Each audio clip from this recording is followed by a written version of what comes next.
In the world of Formula One, where every second counts, there exists a moment frozen in time, a mere 55 seconds that forever altered the life of one of its champions. To most of us, 55 seconds may seem fleeting, inconsequential, a blink of an eye, but for the Austrian legend Niki Lauda, those 55 seconds were an eternity. It was within this brief moment that Niki Lauda, the renowned Formula One world champion, found himself staring death squarely in the face. In those harrowing moments, he grappled with the very essence of mortality. This is the gripping story of Niki Lauda's close brush with death, and what it means to come face to face with the ultimate adversary. Born on February 22, 1949, in Vienna, Austria, to a wealthy paper manufacturing family, Lauda defied his family wishes to pursue his passion for racing. His talents behind the wheel caught the attention of the Formula One world. His move to Ferrari in 1974 marked a turning point in his career, as he secured his first Grand Prix victory and demonstrated his potential as a championship contender. The following year, in 1975, Lauda's dominance began to shine through. Driving the new Ferrari 312T, he secured his first world championship with a string of impressive victories, including a historic win at the Nürburgring Nordschleife.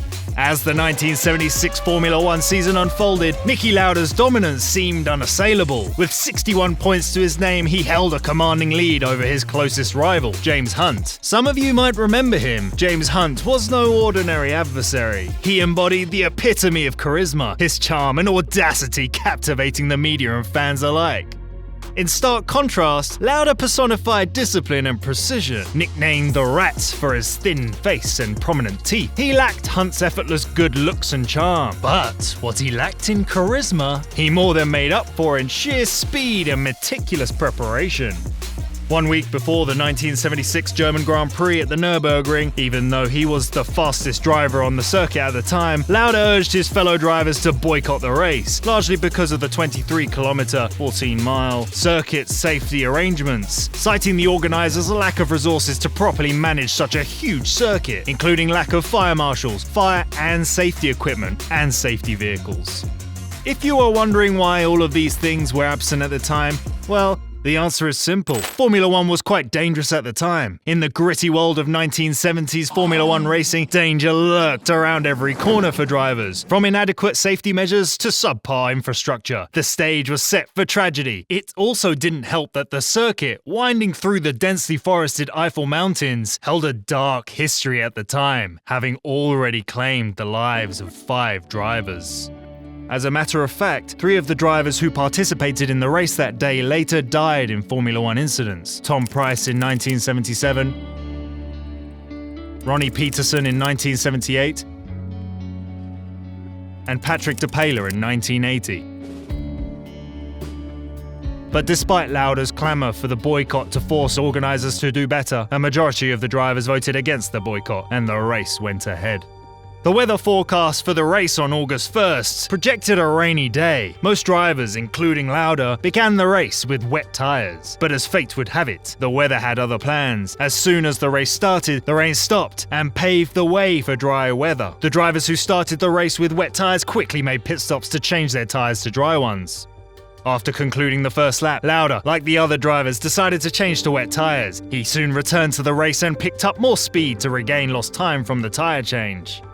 For Lauda, the decision to pit turned out to be a big mistake. Armed with fresh rubber, he rejoined the fray, pushing his Ferrari 312T2 to its limits in a bid to reclaim lost ground. And that was where it happened, in the blink of an eye. Between the unforgiving left curve and the looming Bergwerk right, Lauda's calculated gamble took a devastating turn. A miscalculation, a fraction of a second too late, and control slipped from his hands. The Ferrari careened off course, hurtling towards the barriers and earth bank with terrifying speed. The impact was brutal, and because the race just started, the car was carrying a full fuel tank, and this led to the ignition of a fiery inferno that engulfed Lauda's car. But the ordeal was far from over for Lauda. As Brett Lunger approached the bend, his attempts to evade the burning Ferrari proved futile. The ensuing head-on collision redirected the car towards the track's edge, devouring precious seconds that could mean the difference between life and death. But still, the force of the impact sent shivers down the spine of every spectator. In those harrowing moments, every second counted as Lauda's fate hung in the balance. Trapped in the burning wreckage, Lauda's battle for survival had only just begun. With every passing moment, the flames licked closer, threatening to consume him entirely. It was a race against time, against the elements, and against death itself. The events that unfolded after Niki Lauda's horrific accident at the Nürburgring are recounted in various ways, but one widely accepted account comes from Maurice Hamilton's 2020 book, Niki Lauda, the biography.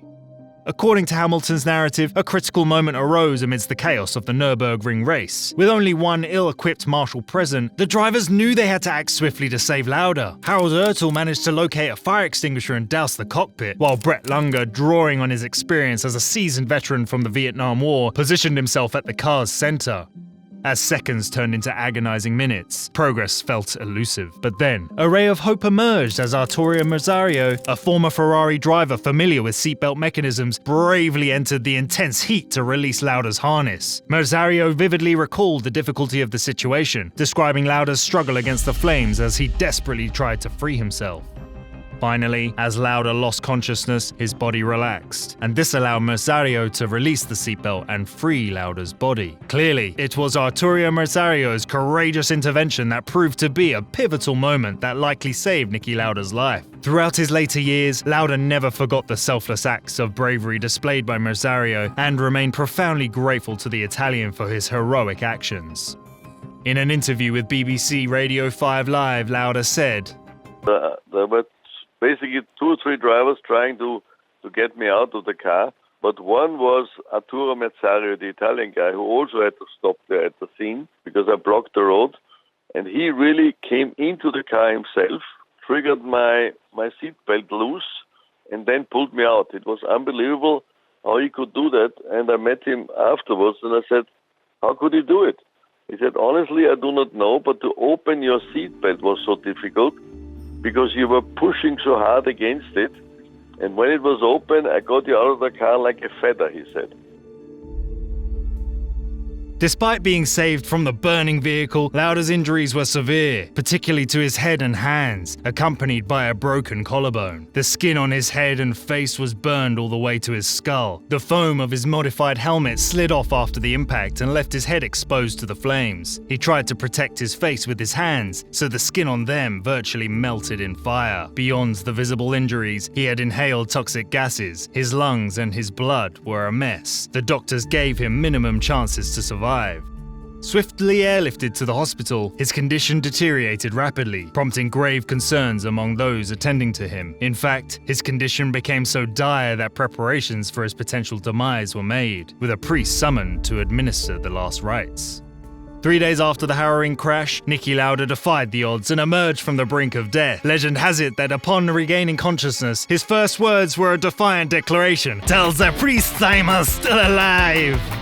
In the aftermath of the horrific accident, Niki Lauda found himself fighting a battle not just for his life, but for his very identity as a racer. Legend has it that amidst the chaos and despair, the unexpected presence of a priest and the final rites that he administered ignited a newfound determination within Lauda. "I got so upset that I put more effort into not dying because of this incident with the priest," he recounted, shedding light on the potent cocktail of emotions that fueled his miraculous recovery. For 55 excruciating seconds, Lauda had endured unimaginable agony. His injuries were catastrophic, resulting in the loss of his eyelids, nearly all of his right ear, and severe burns to his scalp. Such was the extent of the damage that Lauda was rarely seen in public without a hat. Despite suffering severe burns and enduring immense pain, Lauda missed only 2 races before making a courageous comeback at the Monza Grand Prix press conference, his fresh burns still bandaged. Yet, the road to recovery was fraught with obstacles. At Monza, fear gripped Lauda with an intensity that threatened to overwhelm him. The rain-soaked track became a battleground where he confronted his deepest anxieties. His body racked with tremors of fear and uncertainty, but amidst the chaos, a moment of clarity emerged. Reflecting on his struggles in his autobiography, To Hell and Back, an autobiography, Lauda realized that he had been pushing himself too hard, ignoring the reality of his weakened condition and the treacherous conditions of the track. It was a sobering realization, one that forced him to reassess his approach and recalibrate his mindset. Armed with a newfound understanding of his limitations, Lauda returned to the cockpit with renewed purpose. Though his vision still bore the scars of his surgeries, he refused to let it dictate his fate. In the face of torrential rain, he made the courageous decision to step back from the brink, prioritizing his safety over the pursuit of glory. Throughout his absence from the track, Lauda's closest rival, James Hunt, mounted a late charge in the World Championship standings. The personal rivalry between Hunt and Lauda was intense but fair, born out of mutual respect and friendship off the circuit. The climax of the season came at the Japanese Grand Prix, where Lauda faced challenging conditions due to torrential rain and his own physical limitations. Despite qualifying third, Lauda retired just after 2 laps, citing safety concerns exacerbated by his fire-damaged tear ducts. In a dramatic turn of events, Hunt went on to secure victory in the race, clinching the World Championship by a single point. Lauda's decision to withdraw from the Japanese Grand Prix strained his relationship with Ferrari, leading to a difficult 1977 season marked by internal tensions and dissatisfaction with his new teammate, Carlos Reutemann. Despite the challenges, Lauda's sheer consistency saw him win the championship, but his discontent with Ferrari led him to announce his departure before the season's end. His decision to leave was accelerated by Ferrari's choice to run Gilles Villeneuve in a third car at the Canadian Grand Prix, further souring his relationship with the team. But Niki Lauda would later make a triumphant return to the pinnacle of Formula One. In 1984, he reclaimed his status as world champion, clinching his third title with just half a point ahead of his McLaren teammate, Alain Prost, before finally retiring in 1985. As Lauda gracefully took his leave from the track, he left behind a legacy that had become synonymous with the sport itself. Yet, amidst the accolades and triumph, it was those 55 seconds that defined everything he did. The memory of the crash remained etched in his side mirrors throughout his life, following him into every walk of life. Tragically, Niki Lauda passed away on May 20th, 2019, a few months after receiving a lung transplant. The toxic fumes he had breathed in while firmly strapped into the cockpit 4 decades prior had taken their toll. His indomitable spirit, however, lives on as an enduring symbol of courage, resilience, and the unyielding pursuit of greatness. In life and in death, Niki Lauda remains an icon of Formula One, his legacy enduring as a testament to the power of the human spirit to overcome even the most daunting of challenges.